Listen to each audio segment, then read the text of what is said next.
नमस्कार, मैं प्रवीण अलावत हूँ। आप 90 डिग्री देख रहे हैं। आप सभी जानते हैं करोथा कांड के रिगार्डिंग क्या क्या हुआ था। जो 2006 में हुआ था उसको करोथा कांड के नाम से जाना जाता है। लेकिन आज जो अभी से कुछ ही दिन पहले एक दूसरा करोथा कांड हुआ है और वो पहले वाले करोथा कांड के मुकाबले कई गुना ज़्यादा है। पहले वाला जो करोथा कांड हुआ था उस समय ज्ञान का प्रचार नहीं था। गुरु महाराज जो कहते थे, संत रामपाल जी महाराज, उन बातों को लोग समझ नहीं पाए थे। वो जो रार उत्पन्न हुई थी वो एक नई शुरुआत हुई थी जिसको लोग पचा नहीं पाए थे। वो गलत फहमियों के कारण है वो रार उपजी थी। लेकिन जो ये दूसरे वाला करोथा कांड हुआ है अब से कुछ ही दिन पहले, इसके बारे में आज मैं आपको खुलासा करना चाहता हूँ। और देखिए, मेरा मकसद, मुझे आखिरकार मिलना क्या है। मुझे किसी से कुछ लेना नहीं है, लेकिन मेरा मकसद सिर्फ ये है कि आखिरकार सच क्यों नहीं बताया जाए। जो संत गुरु महाराज के फॉलोवर हैं उनसे ये सच क्यों छुपाया जाए। और जो मैं बोल रहा हूँ उन सभी को पता है कि मैं झूठ नहीं बोल रहा हूँ। और ये जो तरह तरह के आरोप लगाने की कोशिश की जा रही है, इस पर भी है वो जवाब दिया जाएगा। अब काफ़ी सालों से 2006 के बाद करोथा कांड हुआ, विवाद उपजा, आश्रम बंद हो गया था, दोबारा से कोर्ट से आया, दोबारा से भीड़ इकट्ठी हो गई थी। आश्रम लगातार कई सालों तक बंद रहा। 19 साल के बाद आश्रम बंद रहा। वो आश्रम जो गुरु महाराज के काफ़ी करीब है, यहाँ से शुरुआत हुई थी, लाखों भक्तों के दिल के बेहद करीब है करोथा आश्रम। बेशक से बंद रहा, लेकिन करोथा आश्रम का जिक्र है, संत महाराज जी की वाणियों में है, वो लगातार चलता रहा। आप यकीन मानिए, 19 साल के बाद अगर उस आश्रम को खोला जा रहा है तो उन भक्तों के मन में, उन संत महाराज के मन में किस तरह के भाव उमड़ रहे होंगे। लेकिन जैसे ही करोथा आश्रम शुरू हुआ, एक सबसे बड़ा कांड ये किया गया कि 25 लाख रुपए का गबन है करोथा आश्रम में। अब जब ये खुला तो ही कर दिया गया गुरु महाराज के रिश्तेदारों के द्वारा। सब गवाह हैं इस चीज़ के।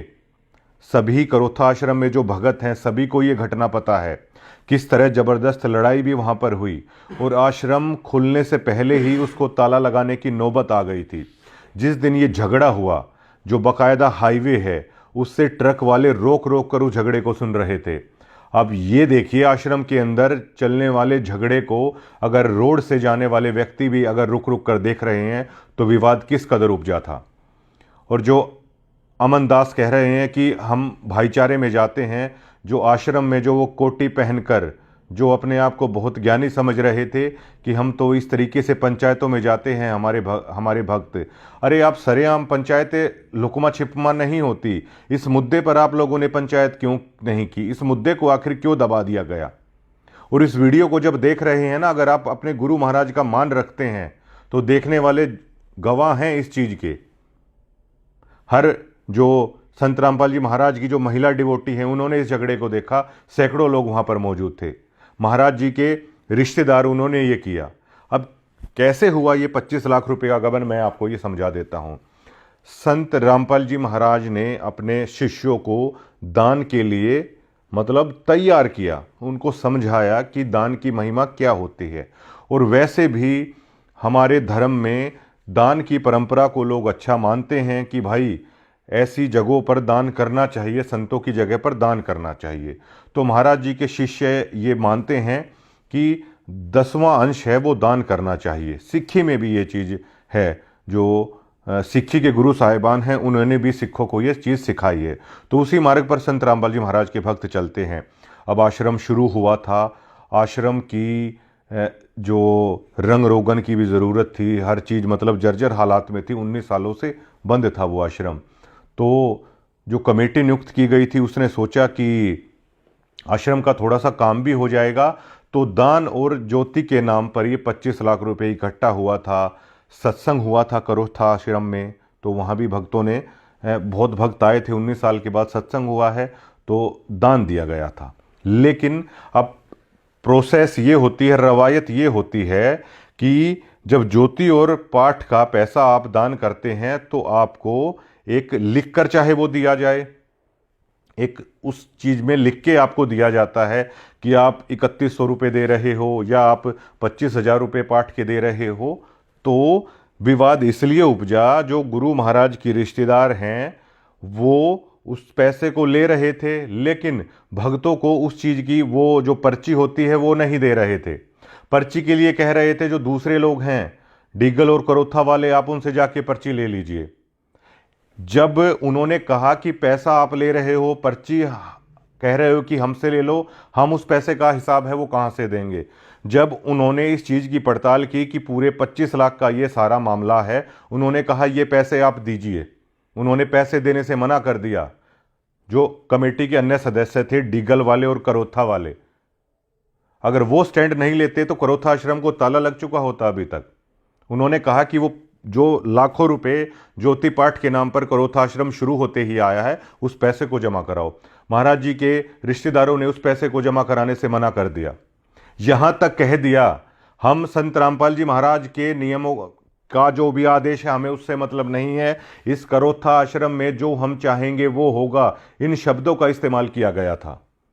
भक्तों की आत्मा छलनी छलनी है, मतलब हृदय से मतलब चीर के निकल जाती हैं ये बातें कि मतलब देखिए, जहां पर भक्तों की इतनी आस्था है वहां पर रिश्तेदारी के नाम पर, रिश्ते नातों के नाम पर किस तरह रौंद दिया जा रहा है उस आस्था को। और इन भोले भाले भक्तों को पता है, इनकी आंखों के सामने वो चल रहा है। करोथा आश्रम में जाने वाले जज्जर जिले के सभी भक्तों में ये चर्चा आम है, सभी को ये बात पता है। उसके बाद जब उन्होंने वो पैसा देने से मना कर दिया, उसके बाद डीगल और करोथा के जो महाराज जी के जो भक्त हैं, उन्होंने उस बात का स्टैंड लिया। और वो स्टैंड क्यों ले पाए? क्योंकि आश्रम के साथ लगते हुए गांव है डीगल और करोथा। और इतना ज़्यादा झगड़ा हुआ, इतना ज़्यादा झगड़ा हुआ वहाँ पर, मतलब जो आम भक्त हैं, जो करोथा आश्रम में आप जैसे ही जाते हैं वो गैलरी है और वहीं पर कमरे बने हुए हैं, वहीं पर वो प्रमुख सेवादार हैं, वो कक्ष हैं उनके कि नाम यहाँ से लेना है, पाठ का पैसा यहाँ पर जमा करवाना है। वो सारा पैसा खाया गया और बाकायदा ये कह के खाया गया कि बेशक से संत रामपाल जी महाराज कुछ भी कहें, यहाँ पर वो चलेगा जो हम चाहते हैं। अब आप सोचिए किस कदर कब्जा हुआ बैठा है इस संस्था के ऊपर। ये मैं आवाज उठा रहा हूं, इससे मुझे आखिरकार मिलना क्या है। और सभी भक्तों को पता है, जज्जर जिले के भक्तों को पता है। आप इसी मुद्दे पर एक सार्वजनिक चर्चा करवा लीजिए, आप इसी मुद्दे पर आप पंचायत कर लीजिए। आप बड़े पंचायती बने फिरते हो, हम तो पंचायतों में जाते हैं, हम तो भाईचारे से निपटाते हैं। अपना मामला तो आपने ऐसा तमाशा बन के निपटाया। अगर स्टैंड नहीं लेते डीगल और करोथा के अनुयायी तो ये आश्रम बंद हो गया था खुलते ही। ऐसे लोग वहां पर हैं। और उसके बाद महाराज जी का जो फोन आता है, उस फोन को भी लेके यहां से चंपत हो गए। और प्रमुख रूप से कार्यक्रमों में आज भी वो लोग जाते हैं मुंडका आश्रम में। अब मुंडका आश्रम में चले गए, जैसा डीगल किया ऐसे ही गुल मुंडका आश्रम में खिलाए जाएंगे। फिर सिर्फ किस चीज के एटीट्यूड के ऊपर? हम रिश्तेदार हैं महाराज जी के, ये रिश्तेदारी के ऊपर ये पंथ चल रहा है क्या? रिश्तेदार इकट्ठे होके आप लोग क्या लोगों को ये जो लड्डू बनाए जा रहे हैं, इन लड्डुओं के अंदर जो मिठास है उसकी चीनी की बोरी अगर आप लोग ला दोगे, जो भक्तों के दान के साथ, उनकी आस्था के साथ खिलवाड़ किया जा रहा है। और वो भोंडा मजाक बिल्कुल आम भक्तों के बीच में ये मतलब मचाया जा रहा है। आप पंचायती बने फिरते हो।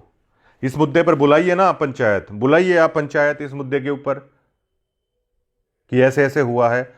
वो फोन भी वहां से लेके है, वो वहां से चले गए। बहुत रार उपजी है इस मुद्दे के ऊपर। और बताता हूं मैं, जो करोथा आश्रम में महाराज जी का जो दरबार साहिब है, उस पर टफन का जो शीशा लगा हुआ है, महाराज जी की वहां पर फोटो रखी गई जहां पर लोग दंडवत प्रणाम करते हैं। 3,80,000 रुपए का बिल एक ऐसी फर्म को दे दिया गया भिवानी की। क्यों भैया? करोथा आश्रम से जज्जर नजदीक है या भिवानी नजदीक है। अगर आपको कोई भी काम करना है, आप 5 या 6 जगह से क्यूटेशन लेके आते हो। सरकारी महकमों भी ऐसे होता है, आप क्यूटेशन लेके आते हो। ये भी आप एक ट्रस्ट के माध्यम से चला रहे हो। ये भक्तों की खून पसीने की कमाई का पैसा है जो दान में आता है, और वो दान अपने गुरु महाराज को कर रहे हैं वो लोग, ना कि आप लोगों को कर रहे हैं। 3,80,000 रुपये उसका बिल बनाया गया। हर कोई जानता है कि किस तरीके से किया गया। वो दरबार साहिब पर भी जो शीशा लगाया गया, उसको देखकर आप आसानी से अंदाजा लगा सकते हैं कितने रुपए का काम है, कितने में किया गया। बहुत लड़ाई झगड़ा हुआ इसको लेकर, और डिगल करोता वाले जो भक्त हैं वो स्टैंड ले गए इस मुद्दे के ऊपर, बेशक से कितनी भी लड़ाई हुई हो, वरना ये जो कांड हुआ है इसका परिणाम ताला लग चुका होता है। यहां पर डिगल और करोथा में इस चीज को लेकर मतलब रोड साइड रोड चलते लोगों ने भी देखा है लड़ाई को। इन भक्तों में इस कदर लड़ाई होती है, और इनको आप कभी देखिएगा, इनको मैं माइक लगाता था ना, मैं भी इनको ऐसे मानता था कि पता नहीं सच में ही सत्यलोक में रहने वालों से मेरी बातचीत हो रही है। तो बिल्कुल ऐसे करके बातचीत है ये लोग करते थे। इनके कारनामे देखें। एक सरदार जी का वो कहावत मुझे याद आती है कि अगर गुरु महाराज की वाणी को देखें तो सदके जाएं, और अगर इनकी हरकतों को देखें ना, अब रहने दो बस। ये इस तरह की चीज़ें हैं ये कर रहे हैं। अब ये तो हजारों भक्तों के बीच में किया है। झज्जर जिले के हर भक्त हैं ये चीज़ बता सकते हैं कि इन्होंने ये कांड कर दिया। यहां पर इस तरह की हरकतें, इस तरह का आस्था के साथ खिलवाड़ है वो किया जा रहा है सत्यलोक आश्रमों में। मैं इसी सच को बता रहा हूं। और जो ये आप लोग कह रहे हैं कि कहीं से पैसा ले लिया, किसी किसी का आप लोग नाम ले रहे हैं। अब एक कहावत है, गरीबदास जी महाराज की कहावत नहीं है, संत रामपाल जी महाराज एक बात कहते हैं कि फूटी ज्ञान विवेक की अंधा है जगदीश, चंपा कली को 500 मनी राम को 30। इस उदाहरण से आप समझिएगा कि जिन्होंने 25 लाख का यहां करोथा आश्रम में गबन कर दिया, भक्तों की आस्था का पैसा है वो खा लिया। लड़ाई हुई बाकायदा आपके आश्रम में, लिपटा झिपटी हुई, और यह तक कहा गया कि बेशक से संत रामपाल जी महाराज कुछ भी कहते हो, इस आश्रम में तो वो चलेगा जो हम चाहते हैं, क्योंकि हम महाराज जी के रिश्तेदार हैं। अगर ठाड्डे नहीं होते वो डिगल वाले और करोथा वाले भगत, तो ये बाणियां भी उसी तरह चलती रहती है वहां पर, ये भंडारा भी उसी तरह चलता रहता है। लेकिन आपके पैसे के साथ ये देखिए, मतलब जहां पर आप जमा करा रहे हो, जहां पर जिसके हाथ में वो चाबी आ जाती है, उसका एटीट्यूड वो देखिए, मतलब लोगों के साथ मतलब क्या हो रहा है। जब महाराज जी के रिश्ते में होने से आप 25 लाख का गबन कर लेते हैं, ये सभी भक्तों के सामने है, तो मुंडका आश्रम का चार्ज है वो जो का तो मुंडका आश्रम भेज दिया जाता है। जब एक ई रिक्शा चलाने वाला रामचंद्र के बाबत इन्होंने कहा, मुझे कोई लेना देना नहीं उससे भी, कि वो छोटे छोटे बैग चुराता था, छोटे छोटे बैग चुराने वाला तो आज जेल में है, और ये आज भी लोग वहीं हैं। चंपाकली 500 ले रही है, मनीराम के हाथ में 30 ही आए। ये रामचंद्र और ये जो लोग कर रहे हैं ना, इसलिए मैंने ये चीज बताई है आप लोगों को। जो हुआ था गिरावड़ में हुआ था, गिरावड़ में भी मैंने साफ साफ लहजों में कह दिया था, ये रिश्तेदारी का मेरे सामने मत चलाओ, ठीक है। मुझे क्या करना है भाई, ये पीले पर्चे का ओरी कहीं डर दिखाओ, मुझे ये डर मत दिखाना। पीले पर्चे, नीले पर्चे, लाल पर्चे, उस पीले पर्चे का रंग तो बदल लो कम से कम, एंटरटेनमेंट के लिए अच्छा होगा। लोगों की आंखों को डरा डरा के आपने अंधा कर दिया, पीला पर्चा पीला पर्चा, रात को भी उठ जाते हैं वो सिहर के। और जबकि ये सहज मार्ग है गुरु महाराज का, पीला पर्चा, उसको हरा कर लो भाई, ग्रीनरी देखने में भी अच्छा लगेगा। मैंने वहां भी कहा था उसको, महाराज जी के जो भाणजे थे, मैंने कहा और कोई मिला होगा अभी तक आपको, आम भक्तों के साथ करना इस तरह की चीजें, हमारे साथ ये चलेंगी नहीं। और जो आप ये वीडियो बना रहे हो ना, तो वीडियो बनाओ, फिर क्यों फोन पे फोन आप लोग करते हो कि प्लीज हटा दो, फिर क्यों मिलने के लिए आप लोग कहते हो कि नहीं मान जाओ, नहीं मान जाओ।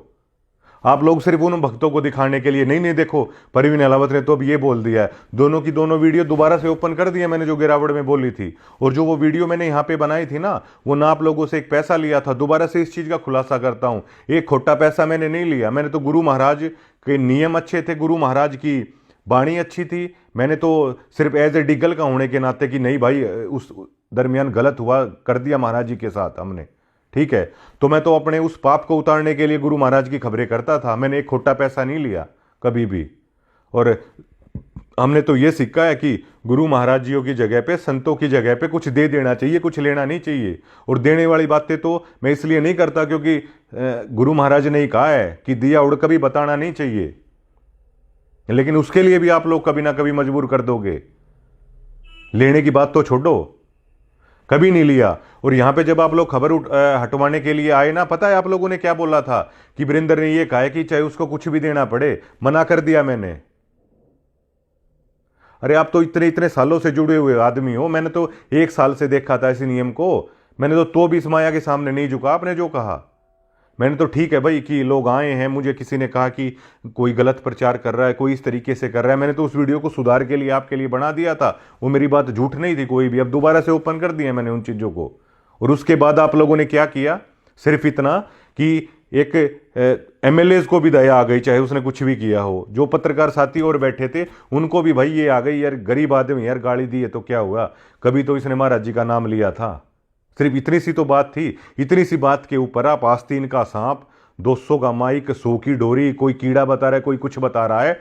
ये आप वीडियो में जो शेयर बन रहे हो ना, मैंने आपको ये भी बोल दिया था अगर आप संत रामपाल जी महाराज के अनुयायी हो ना तो मेरे पास मत आना इन वीडियो को हटवाने के लिए। मैं संत रामपाल जी महाराज पे पूरा भरोसा करता हूं, लेकिन तुम्हारे पेट का पानी हिल जाता है। अपने सिर्फ जुड़े हुए डिवोटियों को आप लोग वो बहलाने के लिए सारी चीजें करते हो। ये वीडियो बना दी, वो वीडियो भी मैंने, ठीक है, गांव वालों की रिस्पेक्ट रखते हुए, सरपंच कुछ आ गए थे यहाँ पे, ठीक है, उनके साथ हमारा अच्छा व्यवहार है, उनकी बात को देखते हुए मैंने वो कर ली थी, ना कि किसी चीज को कुछ लेते हुए मैंने आपकी वो चीज कर ली थी। आते ही घर के अंदर एंट्री करते ही ये शब्द थे कि वीरेंद्र ने ये बोला है कि जो भी कुछ देना पड़े। मैंने माथे पे हाथ पकड़ लिया था, मैंने कहा ये माया के उसमें रचे हुए व्यक्ति हो चले हैं, ये तक सुनने के लिए तैयार नहीं कि मतलब क्यों कोई आखिरकार ऐसा कर रहा है। और ये बात करते हैं ना, ये पवन की बात करते हैं, पवन का मैं जिक्र करता हूं यहां पर, आप लोग मजबूर करते हो इन चीजों के लिए। अरे भाई मतलब आप पूरी संगत को, गुरु महाराज का मंत्र आदमी जाप नहीं करता, उससे पहले आप लोग एक पवन जयपुर वाला इतने घबराए हुए हो क्या आप एक आदमी से? आप लोगों को भरोसा ही नहीं है क्या? कोई उस आश्रम के अंदर उस व्यक्ति को जानता भी नहीं है ना, आप लोग जिक्र कर करके उसका नाम बता देते हो। मुझे पहली बार कब पता चला, मैंने जज्जर के कोऑर्डिनेटर, उनका इंटरव्यू ले रहा था मैं धनाना धाम में, रोहतक की पहरावर में इन्होंने अपने सारे भक्तों को भेजा, संत रामपाल जी महाराज का आदेश बताकर इन्होंने भेजा। और निमंत्रण आया था, ये हुआ था, हरियाणा रोडवेज की बसें जाती हैं बाकायदा धनाना आश्रम में, और वहां से बिठा के लाते हैं। और ये वहां पर गए, मैंने वो सवाल पूछ लिया था, पूरे हरियाणा में चर्चा हुई, पूरे हरियाणा में मजाक का विषय बनाकर रख दिया था इन्होंने संत रामपाल जी महाराज को। जब ये रोहतक रैली के अंदर जब ये लोग गए थे, मैंने पूछ लिया था कि ये पूरे हरियाणा में चर्चा है कि आप रोहतक रैली के अंदर गए हैं, तो मना किया। तो उस पवन ने जज्जर के कोऑर्डिनेटर की वो वीडियो बना दी कि ये कबीर पंथी नहीं, कौवा पंथी है। मुझे ये चीज का तक नहीं पता। उनका फोन आया और बिहाफ पे, किस पे, वीडियो 90 डिग्री की उन्होंने कुछ उसमें शॉट ले रखे थे, जिसमें जज्जर के कोऑर्डिनेटर है वो दावा कर रहे थे हमारा तो वहां पर कोई नहीं गया। और उसमें हेडलाइन उन्होंने लिख दी कि ये जज्जर के कोऑर्डिनेटर ये कबीर पंथी नहीं, कौवा पंथी है। मेरे पास फोन आया, देखो। मैंने कहा अरे यार आप तो ये बोलते हो कि इस पवन से दूर रहो, इसकी तो बात भी नहीं सुननी चाहिए, इसकी तो वीडियो भी नहीं देखनी चाहिए, आप लोग क्यों इनकी वीडियो आप देख रहे हो, क्यों मुझे दिखा रहे हो? नहीं, उसके पास कॉपीराइट भेजो, उसके पास ये भेजो। मैंने कहा मैं पत्रकारों में ये चुट्टी हरकतें नहीं करता कि कॉपीराइट भेज दूं या यह भेज दूं या वो भेज दूं। मेरी बहुत सारी वीडियो सतलोक आश्रम से जुड़े हुए लोग हैं वो चलाते हैं, मैंने कभी किसी के पास कॉपीराइट भेज दूं क्या मैं? ठीक है भैया, अब जो चीज है वो उसको चलने दो, उसमें क्या दिक्कत है? यही लोग, ये इतने डरे हुए लोग हैं, ये इतने डरे हुए लोग हैं कि आदमी पहले नाम नहीं लेता, उससे पहले पवन जयपुर उसकी आंखों में डाल देते हैं, जो ये टैग मेरे साथ लगाने की कोशिश कर रहे हैं। रामचंद्र तो आपके वहां से थैला चुराया करता था, पवन के ऊपर आपने पैसों के गबन का आरोप लगा दिया था, मेरे ऊपर आप क्या लगाओगे? ना तो मैंने आपके वहां चोरी की, मैंने तो आपके खबरों के 1 रुपए तक नहीं लिया। आप वीडियो हटाने के लिए आए, आपने कहा कि कुछ भी देना पड़े, मैंने तो तब नहीं लिया आपसे। वरना आप अभी तक आप लोग अपनी संगत को बता नहीं देते क्या कि पैसे लिए? संतों की जगह पे कुछ लिया नहीं जाता भाई, ठीक है, मैं उस चीज पे चला। वरना मेरे घर के पीपे में चून बिना पैसों के आ रहा है क्या? जो और भी 1000 तरह के खर्चे हैं वो मतलब वो बिना पैसों के हो रहे हैं क्या? मैं खबर करने आता था गाड़ी में, वो तेल मुझे कोई फ्री में डालता था क्या? मैं किस लिए आता था? क्योंकि मेरी आस्था थी, उस वाणी का असर था जिसको आपने बिल्कुल धूमिल करके धर दिया। और अब आप लोग अलग अलग तरह के प्रयास करने की कोशिश कर रहे हैं, ऐसे हुआ वैसे हुआ, रामचंद्र का इन्होंने ये कर दिया, रामचंद्र का वो कर दिया। कानपुर से उसको मैं उठा के लाया क्या? और एक ई रिक्शा वाले को फंसाने के लिए आपने एड्डी चोटी का जोर लगा लिया। महाराज जी ने तो उसका बाल बाका नहीं होने दिया। आप लोग कब समझोगे इस चीज को? और अगर ठेले चुराने से उसको गुरुद्रोही आपने घोषित कर दिया तो ये 25 लाख का गबन किया महाराज जी के रिश्तेदारों ने, इनको क्या घोषित करोगे फिर आप? लेकिन कुछ कुछ कहिए ना आप, कुछ करिए ना आप कि मतलब मैं क्यों कर रहा हूं ऐसा, बनाइए कुछ। कैसे आप अपनी संगत को बताएंगे? क्या बताएंगे आप? आप लोग खुद ही पवन पवन पवन पवन करते हो, ठीक है, खुद ही घबराते हो उसकी वीडियो से, और औरों को आप शिक्षा देके खुद ही उसके व्यूअर हो आप लोग, और आप ही लोग बताते हो। मेरे मामले में ये बड़े परेशान है कि किस तरीके से आखिर किया जाए। वीडियो बनाओ भाई, वीडियो बनाओ, मेरे पास आओ मत आप लोग, ठीक है, मेरे पास आओ मत। आपने तो हरियाणा में वो कर दिया कि मतलब लड़ता क्यों है बोला भाई, मतलब पहले तो मतलब ठाडा बन के हैं, फिर बोधा बन के, मतलब हर तरह की चीजें आप लोग कर रहे हो। ये दूसरा करोथा कांड है और इस पे पंचायत करो आप लोग। क्या मैंने आप लोगों से कुछ लिया नहीं? क्या यही मेरा कसूर? सच बोल दिया, यही मेरा कसूर? सतलोक आश्रम में तो इस शेर बिल्कुल इनके ऊपर ना फिट बैठता है। बर्बाद गुलिस्ता करने को सिर्फ एक ही उल्लू काफी है। हर शाख पे उल्लू बैठा है, अंजाम में गुलिस्ता क्या होगा।